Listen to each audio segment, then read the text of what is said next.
Hey everybody, welcome to Tuesday. I'm actually going to do some gameplay stuff today because I want to show an example of a game that I've been playing on Twitch, Yakuza 0. This is a game originally from 2015. It wasn't released in North America until 2017, but it definitely feels like an older game because there's pretty sexy girls in it. But I want to show you how this game has a lot of sexual content based on actual stuff in Japanese culture in the 80s, manages to have that sexy content, but still respects women and still, dare I say it, has some feminist moments. And this is possible. And this is actually the stuff women want from media. We don't want to be seen as destroyers of fun. We just want there to be inclusive, beauty and desirability standards. So if you like this sort of stuff, help support this channel, become a monthly patron, patreon.com/LeannaK. So we're going to get into the game and we're starting, I'll turn the volume way down.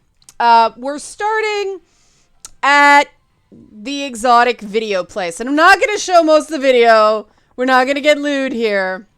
I'll just show you that, the dreaded collectible card game is alive and well here. So far, Micah's my favorite because she doesn't look super duper young.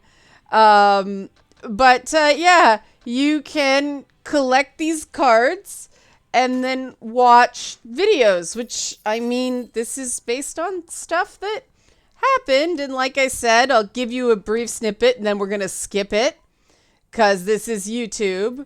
But you sort of get the hint. Why are they all in bathtubs? Okay, skip. There we go. And you can get what that's a euphemism for. And I started... It's terrible to say I'm grinding the porn because I want the friendship to ally with the business. Wink, wink. And yes, that chingy, like, jingling noise is a pair of socks that up your money. It's kind of annoying. Let me unequip it for the time being. Very, very, very noisy socks. Just unequip, please. Fine, there. Now we're going to the Sunshine Cabaret, which is a hostess bar. If you're not familiar with hostess bars, they are actually a thing in Japan. And Majima-san here, Goro Majima, is the manager. And you see there's these silly little things. He made it on the radio. And he tells little stories about people he encountered and stories he had. And he told the story of true love between a couple. That was actually a sweet story that this guy was like going crazy trying to get a particular necklace for his girlfriend and he ended up using a fake and she said the necklace was more special because he went through all the trouble to do it. But this is Yuki. Yuki is adorable. And Yuki is the first hostess that Majima hired for this up-and-coming hostess bar.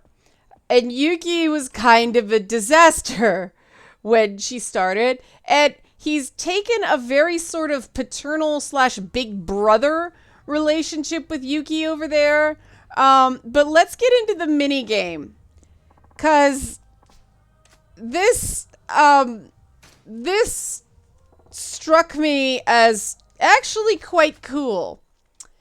A hostess bar is a bunch of girls that sit and entertain guys to try to run up the bill. And so you have a roster of women. Now you may notice something about the hostess list. There's Yuki. I put her in a cute little dress. But alongside, the sort of expected, attractive hostess girl. That is so 80s, isn't it? But alongside these ladies, you've got The ladies like that, who is the mother of a girl that Majima got a doll out of a claw machine for. And yes, Etsuko is deliberately looking like this.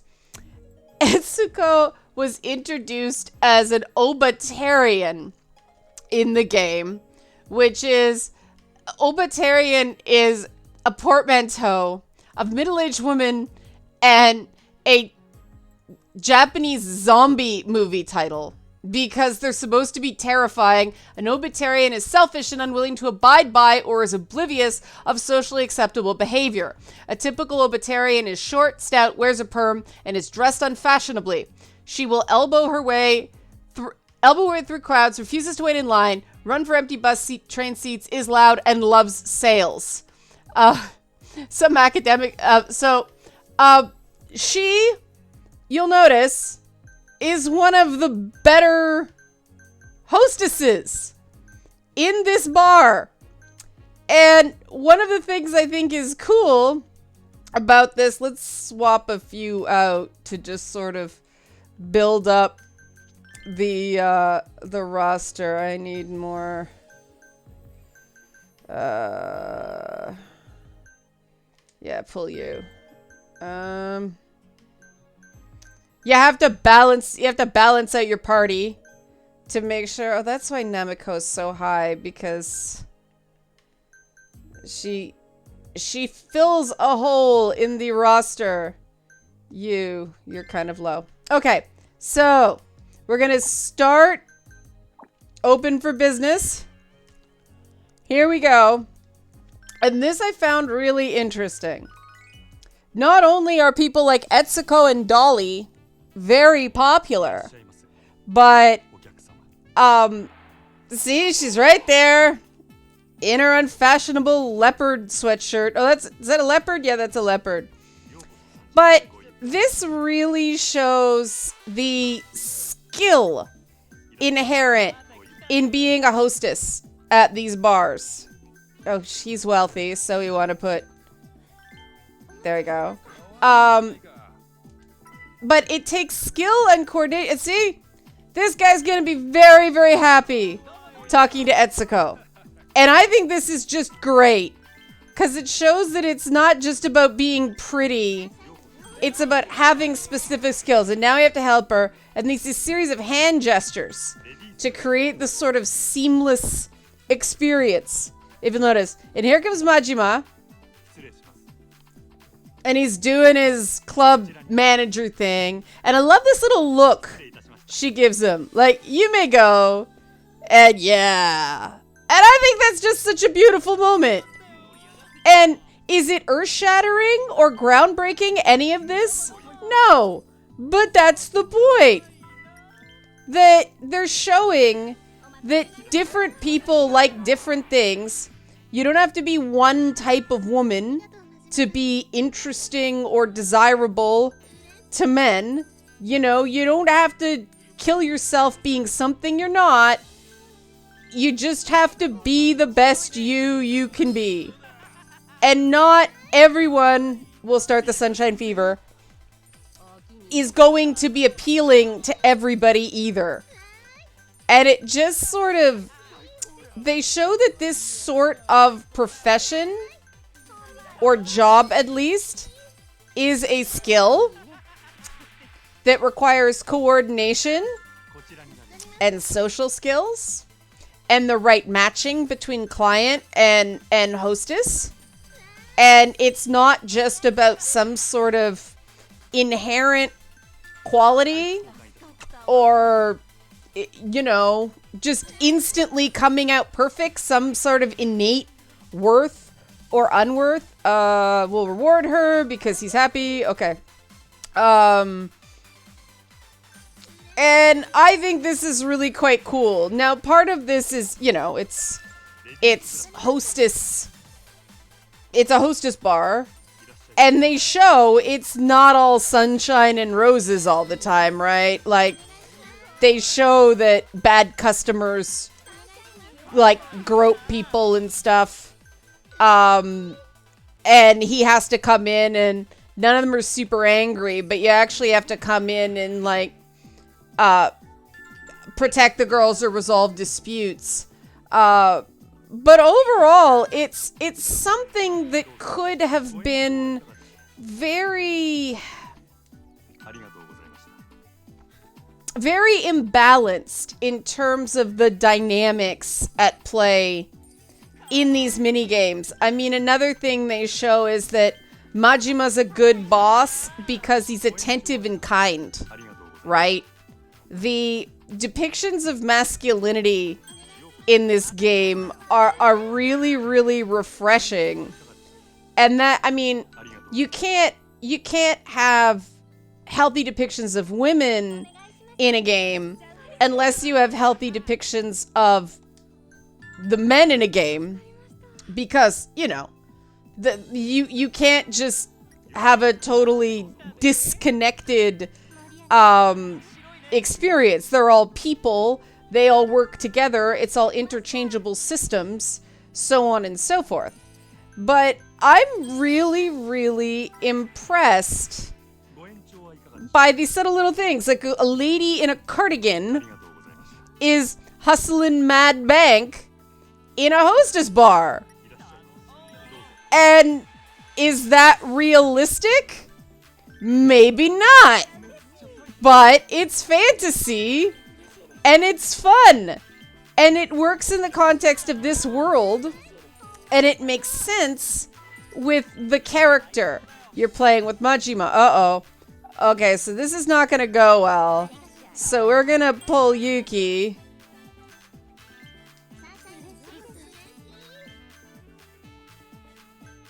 There we go. That's fixed better. Thank you. So we got a rich guy in here. So yes, it's capitalism. At you know, the height of the Japanese boom in the 80s. And yes, the purpose of businesses like this is to suck as much money out of the customer as you possibly can. Though they actually do treat that as bad business in this game. That if you drain the customers of all their money, they don't have enough money to come back. Which I thought was very interesting. There's like a nobility in the hustle. Oops. Sorry, Etsuko, I fucked up.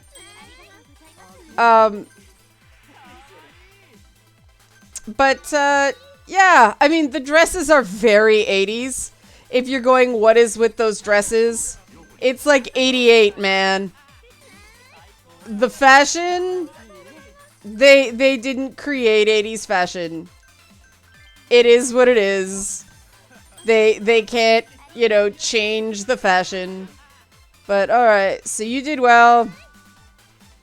And see, sometimes if the customer leaves unsatisfied, it's not the girl's fault. It's your fault. Because she didn't read her hand signals, and you didn't work with her, or you were a dumbass like I was and button fumbled. But I just love how it's a team. And it's a team. See, that still worked out okay. I messed up a little bit. Etsuko got a bit tired, but, you know, we still squeaked out a win there. What the hell? Alright. We're gonna have to see if I can switcheroo out. Okay, good. Oh, okay.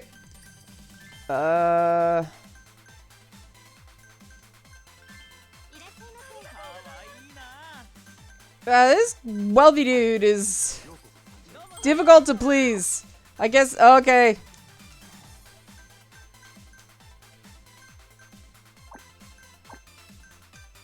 What is going on? Something weird happened there, but okay. We'll reward Yuki. There we go. Can we make this wealthy guy happy so he'll give us more money? All right, Yuki. My closer. I'm probably getting confused because I'm trying to talk and play at the same time, and you actually have to hustle quite a bit in this game, so can we make this any better? We can make that better. See, we swapped out ladies and that guy's happier. Okay, so that is a ladies class. Okay. I find the hand gestures so ingenious. No, not better. Ah. Yeah. See, we swapped some stuff around and all good. So there's a round of Yakuza 0 Hostess Cabaret minigame. And I admit, when I first started playing it, I'm like, oh, what is this? But now, I love it. Partially because there's characters in it that are very likable. The ladies are very different. The recruitment storylines are hilarious. And Etsuko, the Obitarian. I saw that, I'm like, that was the moment. There were moments leading up to it where I'm like, these are very interesting depictions of masculinity. The fact that they're letting these tough guys look silly and, help kids and be nice and be kind and be goofy and sing karaoke and do outlandish roller skating routines.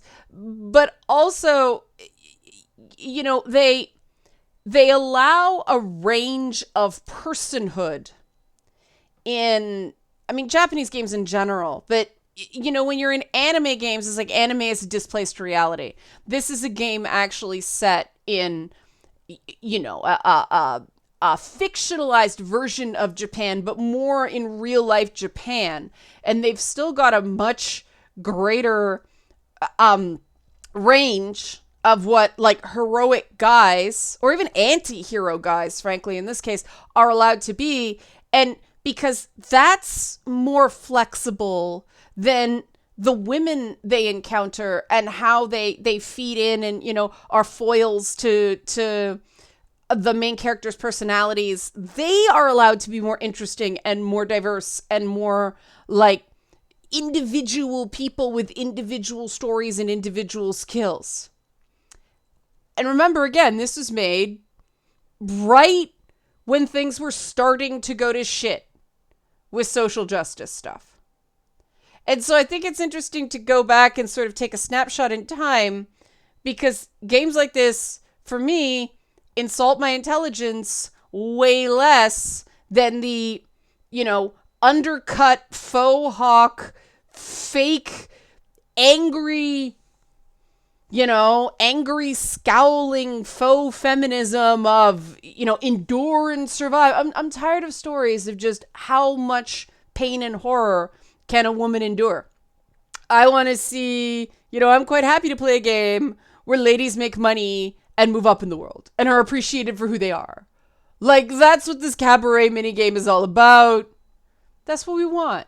That's good, right? That's interesting. So if you like this little kind of demo / analysis of, I hate saying feminism because it's just treating women like humans.